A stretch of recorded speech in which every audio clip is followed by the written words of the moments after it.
1 Timóteo 1, de 12 a 14. Amém, amém? Graças a Deus. Diz assim a palavra do nosso Deus: dou graças a Cristo Jesus, nosso Senhor, que me fortaleceu e me considerou fiel, designando-me para o ministério. A mim que no passado era blasfemo, perseguidor e insolente, mas alcancei misericórdia, pois fiz isso na ignorância, na incredulidade. Transbordou, porém, a graça de nosso Senhor com a fé e o amor que há em Cristo Jesus. Que Deus abençoe sua palavra aos nossos corações. Amém? Irmãos, a formação de uma criança no ventre da mãe é uma coisa simplesmente maravilhosa. É um ato milagroso de Deus, uma lei que Deus estabeleceu, que quando acontecer isso, acontecerá aquilo outro, e haverá este milagre da vida. Irmãos, é um milagre o que ali acontece. A formação de uma criança. Você sabe, com 12 semanas, a criança está com os seus órgãos ali. Agora eles irão se desenvolver. Com 12 semanas, uma criança pode até ouvir. O bebê ouve. Evidentemente que não é com a audição desenvolvida. Ela está em desenvolvimento. Mas ele pode ouvir algumas coisas. Em torno do bebê e a ligação com sua mãe, aquela coisa maravilhosa que é a placenta, que tem, meus irmãos, um papel maravilhoso, o líquido amniótico, com uma função maravilhosa. Os pulmõezinhos começam a crescer até ficarem amadurecidos. Quem é que poderia criar 2 pulmões, como o que ocorre no ventre da mãe? O sistema neural, o sistema neurológico de um bebezinho se formando e se desenvolvendo. O coração, com toda a sua complexidade. Também, meus irmãos, o sistema circulatório, as veias, as artérias, o sangue se multiplicando e correndo ali nas veias de uma criancinha, nesse sistema circulatório nosso, que é uma coisa simplesmente de difícil compreensão. Pense bem para formar tudo isso. A parte oftalmo, os olhos. E a criança nasce com seus olhinhos, depois eles vão expandindo a visão, mas aquilo que está ligado ao cérebro, e a ligação da imagem com o raciocínio, com a percepção. Depois, quando a criança nasce, as primeiras manifestações sensoriais, porque o nascimento é uma coisa também, é uma estreia. Você já parou para pensar? Está ali no ventre da mãe e chega a hora que tem que nascer. Porque Deus criou de um jeito que vai nascer. E aí nasce. Que coisa maravilhosa, a criança ouvindo, sentindo, tendo as primeiras sensações depois, do lado de fora da barriga da mãe. Irmãos, de fato, o nascimento e a formação da vida é uma coisa fantástica. Todos nós aqui estivemos no ventre da mãe, todos nós aqui convivemos na família com gravidez, observando o desenvolvimento da gravidez. Todos nós aqui nas famílias presenciamos nascimentos de filhos, de netos, de sobrinhos, de primos. E ainda, meus irmãos, não somos capazes de perceber a grandeza do que é o nascimento. O nascer. Aquela formação da vida. Depois, quando a criança começa a mostrar interação, é outra coisa tão bonita. A criança reconhece a mãe, reconhece o pai. A criança começa a identificar o que é estranho. Depois começa a falar, aquela embolada. Mas qualquer idioma que a criança for exposta, ela tem a capacidade, olha que inteligência, de aprender. E se for exposta, a, mais ou menos, por exemplo, a uns 5 idiomas diferentes, ela vai aprendendo os 5 idiomas diferentes. Por isso que boa parte do mundo as pessoas falam algumas línguas, porque tem o dialeto e tem mais de uma língua no próprio país. Às vezes pessoas que falam 3, 4 línguas desde pequenas. Que coisa fantástica a formação e o nascimento. Agora, meus irmãos, não é diferente. O novo nascimento em Cristo, a nossa preciosa conversão, o que Deus vai trabalhando na vida de uma pessoa, o novo nascimento, meus irmãos, é o nascer do Espírito. Um homem se aproximou de Jesus e teve um diálogo muito lindo com Jesus, expondo suas dúvidas.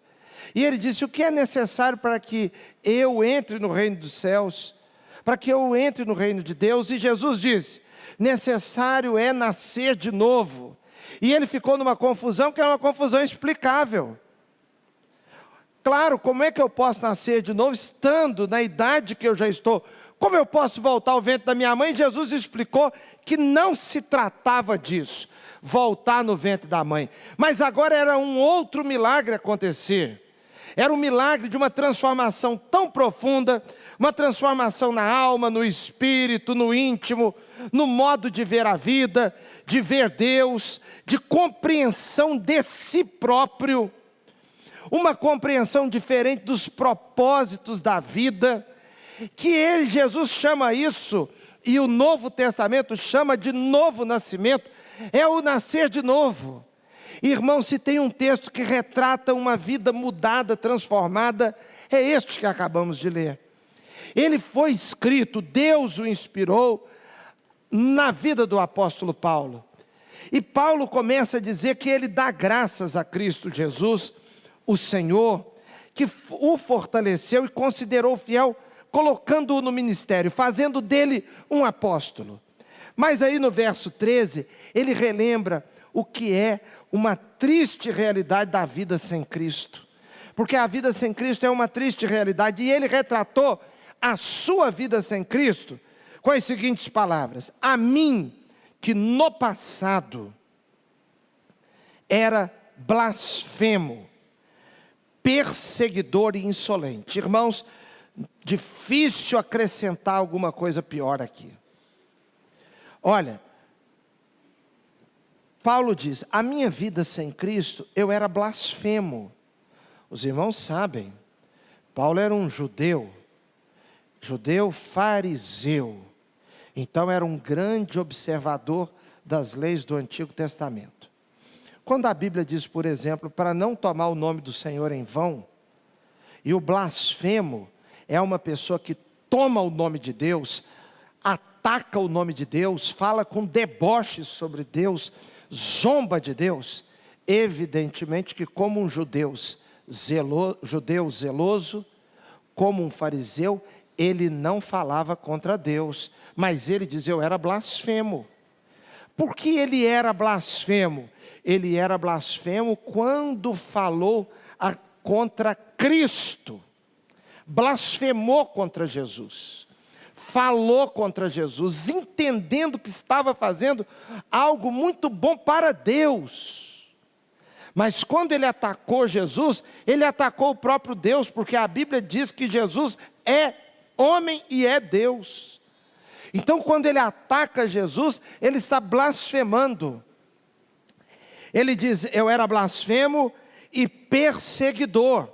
Claro, ele era tão zeloso, e você sabe que muito zelo e pouco amor causa desgraça.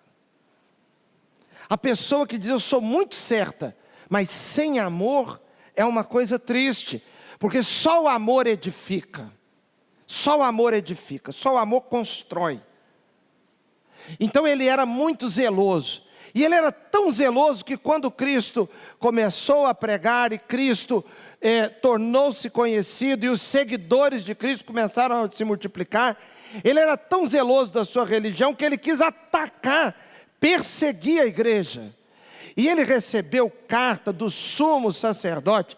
O sumo sacerdote era a maior autoridade dentro do contexto judaico. E o sumo sacerdote deu a ele a autorização para perseguir os cristãos. E ele saiu e foi para Damasco. E ele queria lá em Damasco matar os cristãos, prender os cristãos.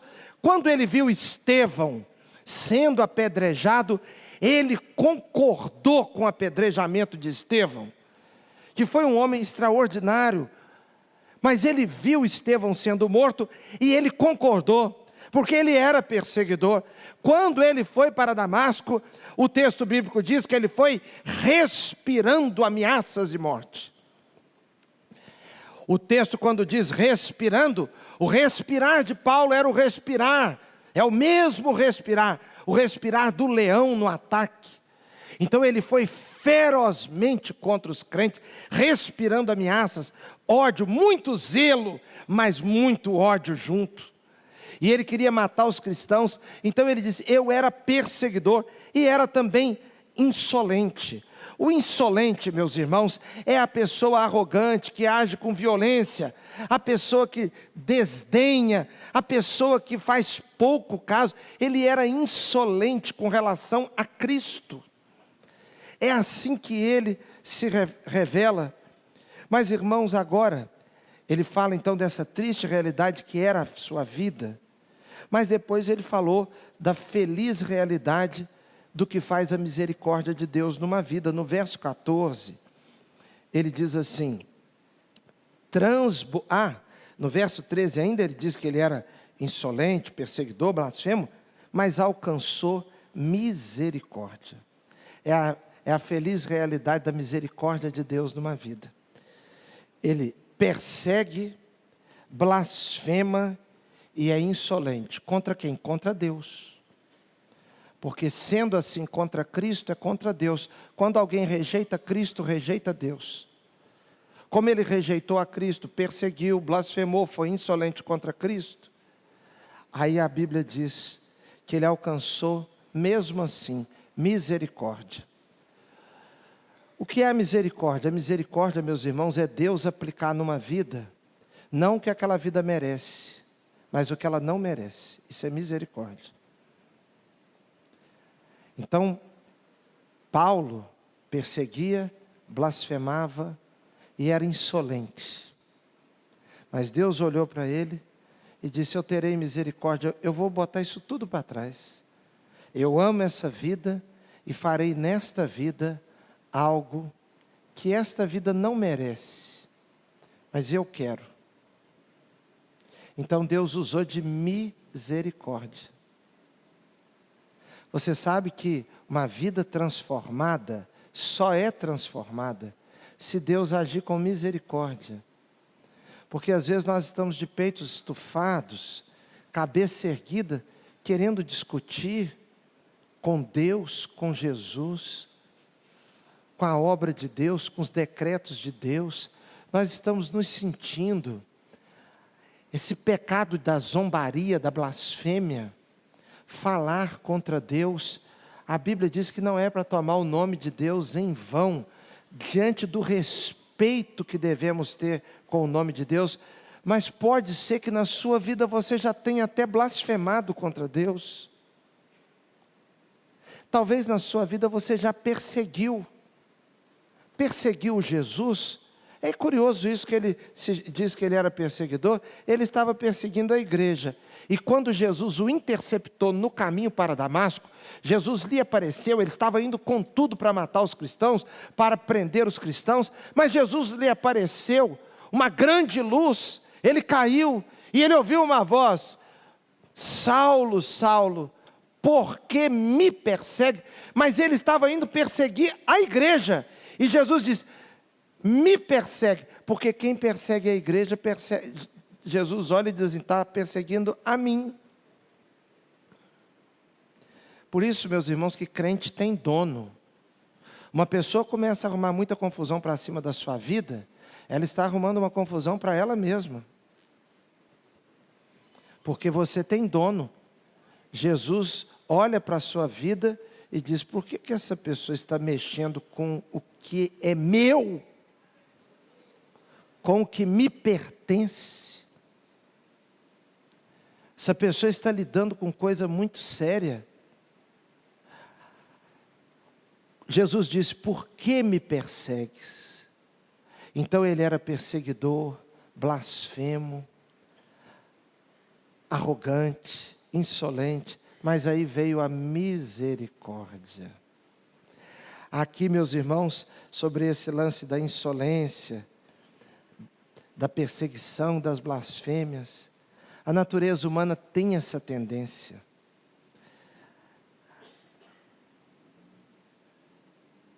Mas alcancei misericórdia, pois fiz isso na ignorância. A ignorância é a falta de conhecimento sobre Jesus.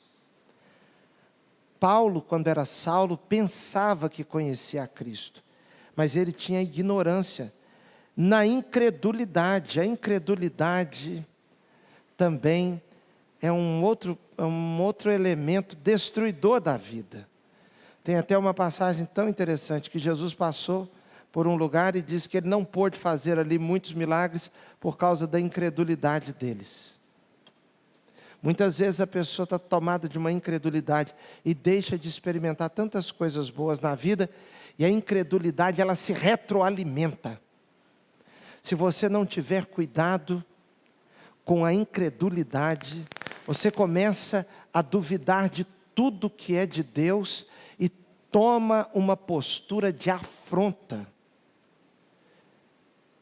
Com certeza, num auditório como esse nosso aqui agora, com tantas pessoas, infelizmente, com certeza, uma ou outra pessoa pode estar passando esse culto aqui inteiro, com o espírito de uma incredulidade tão grande, que tudo que vê, tudo que percebe, duvidando da genuinidade, da verdade, da sinceridade em cada coisa.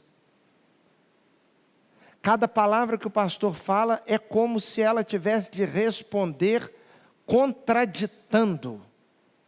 Cada momento do culto não é visto como algo verdadeiro, genuíno, mas como uma coisa manipulada para enganar os outros. O espírito de incredulidade faz uma pessoa ler a Bíblia e ir contraditando a Bíblia do início ao fim, como se tudo, absolutamente tudo, fosse uma armação de pessoas enganadoras, e no final deu a Bíblia. Tudo que se ouve, e aí, irmãos, é o que a Bíblia chama como Paulo diz, eu vivia na ignorância.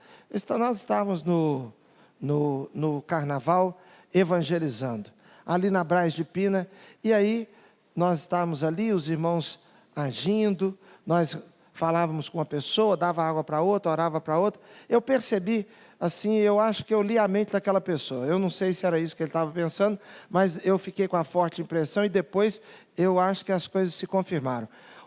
Um rapaz estava ali, e ele ficava nos olhando, e eu tinha a impressão que ele olhava para mim e pensava assim: vem falar comigo que eu quero te dar um fora. E ele ficou dali e eu fiquei de cá. E eu com aquele sentimento, esse rapaz ele olhava meio curioso, fingia que estava desinteressado, escutava as pessoas nossas falando com outras pessoas, e eu tinha aquela impressão de que ele estava quase que dizendo assim: vem aqui, fala comigo sobre o Evangelho, fala comigo sobre a igreja. E eu fiquei quieto, falava com outra pessoa, com outra, e ele bem perto, que ele estava vendendo algumas coisas ali, até que chegou uma hora que ele não aguentou. Ele puxou o assunto. Mas ele puxou o assunto sobre as coisas em geral. Ele não falou sobre Deus, sobre Jesus, sobre Bíblia, nada disso. E eu fui levando com ele, conversando sobre outras coisas. E eu sentindo, ele quer que eu toque no assunto, como eu não toquei, ele não aguentou, ele tocou. Ele tocou, e ele já tocou no assunto, dando uma cotovelada. Irmãos, aquele rapaz começou a falar contra a existência de Deus, e ele começou a perguntar se nós estudávamos. Nós da igreja estudávamos. Não, mas vocês estudam? Vocês vão para a faculdade? Aí eu perguntei, e você já fez faculdade? Não, eu ainda não. Aí tal. Mas ele com ar assim de bem inteligente, até que chegou uma hora que ele começou a dizer que a ciência provava a não existência de Deus. Eu disse, é mesmo? E como é que é? Ele ficou meio empatado. Não, porque a minha professora, no ensino médio, explicou. Eu falei, é mesmo? Que professoraça esse cara teve. Um conhecimento assim sobre mundo, sobre cosmos, sobre planetas, sobre os sistemas, né? Coisa extraordinária. Isso é com uma pessoa que sabe o que é a Terra. Porque a pessoa tem que dar Eu falei, e ela explicou numa aula só? Eu disse, não, umas 2 aulas ela tocou. Eu pensei, ela deu conta? Ela deu, eu pensando. E ele falando comigo assim, meio arrogante, Silvio, assim, meio assim, uma fala meio professoral. Até que chegou uma hora que eu falei assim, amigão, você sabe que eu estou desconfiado que você não sabe a tabela periódica?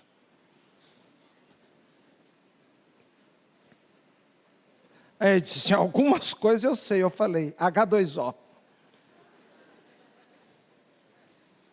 Não, porque...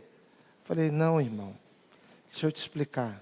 Você está com vício e você está se enganando. Você não tem a menor ideia como as células se formam. Eu também não. Mas você está com a impressão que o conhecimento que você tem é tão grande. E vamos lá, cá entre nós, hein? Nós dois não sabemos nem como o organismo separa o carboidrato, vitamina A, vitamina C. E você está sentindo que você conhece os mistérios da vida. Quando tu come banana, você acredita que tem potássio lá, porque todo mundo fala. Eu e você não entendemos nem de banana. Quanto mais das baleias, daquela imensidão de variedade no mar, as florestas, as plantas, as células, os animais. Irmãos, às vezes a pessoa cria um vício e ela resolve que ela não acreditará em nada, mas não existe quem não acredite em nada. Porque se você excluir Deus e disser, eu não acredito em Deus, você obrigatoriamente terá que confessar o acaso como o seu Deus. A explicação para todas as coisas será o acaso.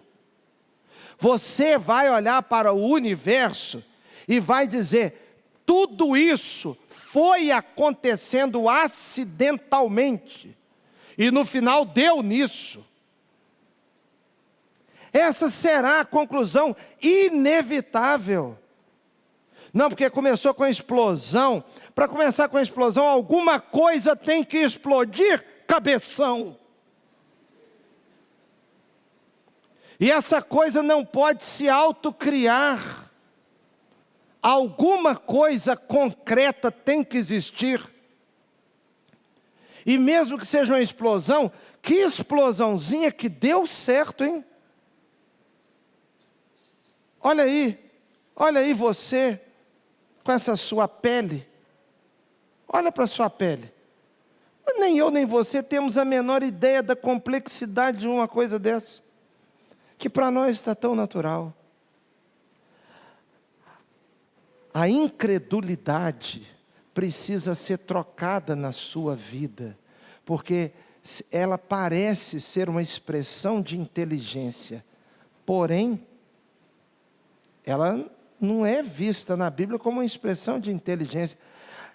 Paulo diz que ele era incrédulo, estava incredulidade. E o texto diz, transbordou, verso 14, porém, a graça de nosso Senhor. Transbordou a graça. A nossa maravilhosa conversão é fruto da graça de Deus, da bondade de Deus. E Deus dizendo assim, eu estou deixando para trás nessa vida tudo. Não estou considerando todas as abobrinhas. Não estou considerando todos os erros. Não estou considerando o quanto me ignorou. Não estou levando em conta a autossuficiência.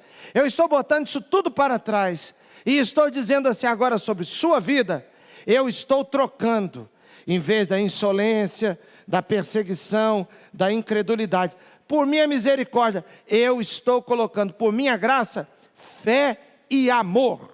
Porque o texto diz, a graça de nosso Senhor, com a fé e o amor que há em Cristo, transbordou. Aquela água suja que havia no copo, Deus foi colocando uma água limpa. Havia incredulidade, insolência, blasfêmia, escárnio. E aí Deus abriu uma torneira espiritual e foi substituindo, foi saindo aquilo de ruim e transbordou. O que sobrou ali? Fé e amor, que é o que nós tanto necessitamos. A nossa fé, porque a Bíblia diz, o justo viverá da fé. Ele vive de fé em fé.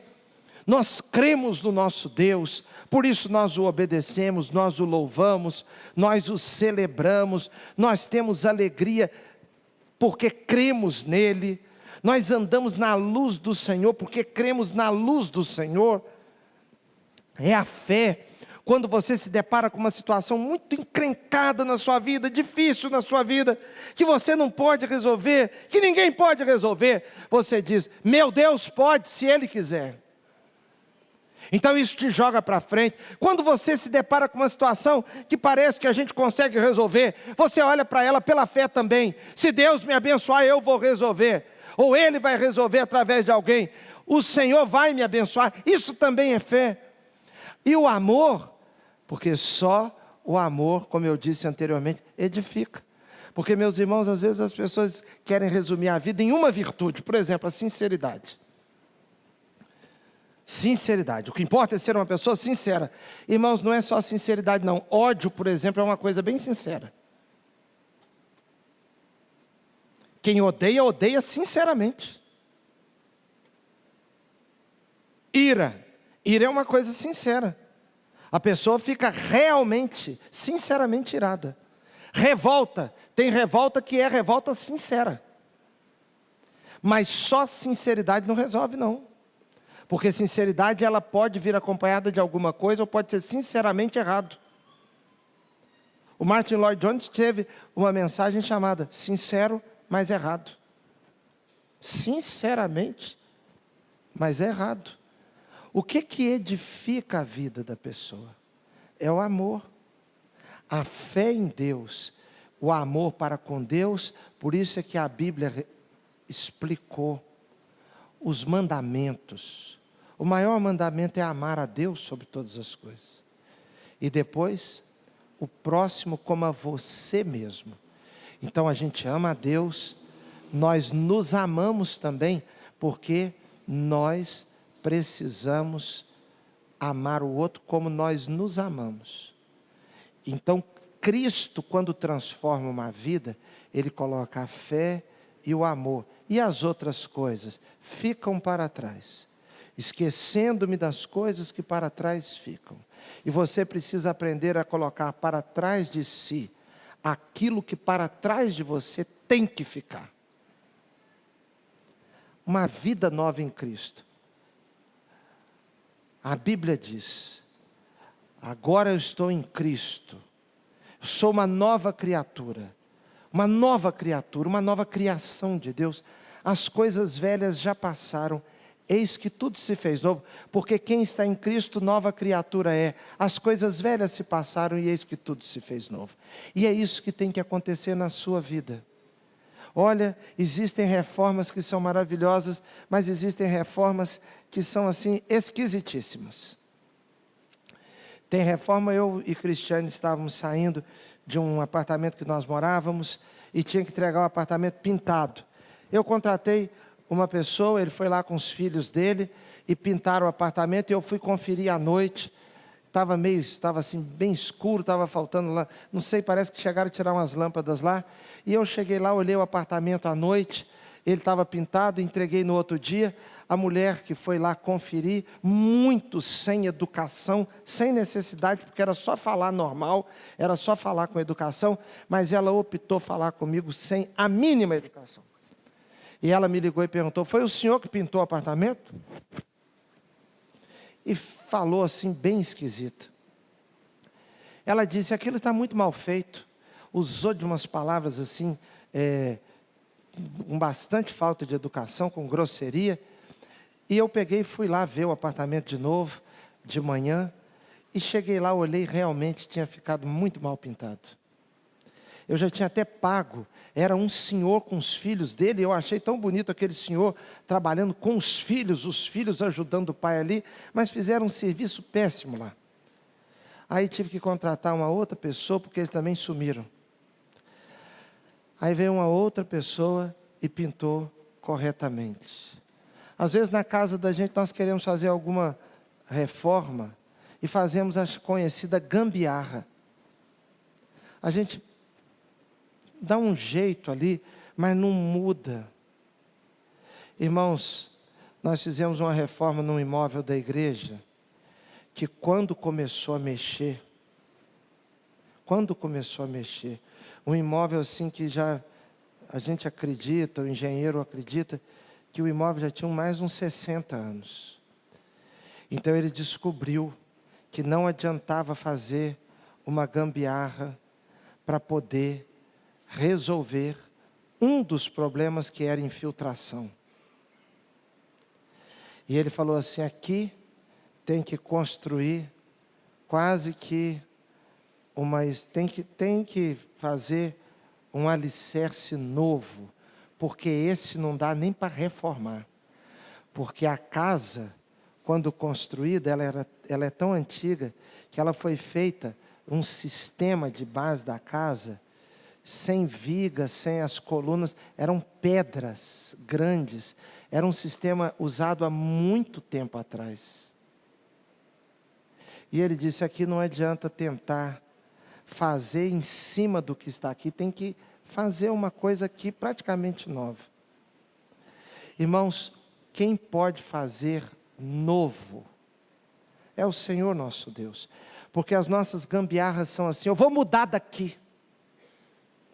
Muda de lugar, mas não muda o coração. Às vezes nós pensamos em mudar de família. Muda de família, mas não muda o coração. Muda de emprego, mas não muda o coração. Muda de cidade, mas não muda o íntimo. Muda tantas coisas, mas o que tem que ser mudado não é mudado. E o Senhor Jesus quer mudar o nosso coração. Porque é aí que, irmãos, é a conversão, a nossa maravilhosa conversão. E a melhor coisa que pode acontecer com uma pessoa é ela se converter a Cristo. Ela está numa direção e ela toma uma outra direção,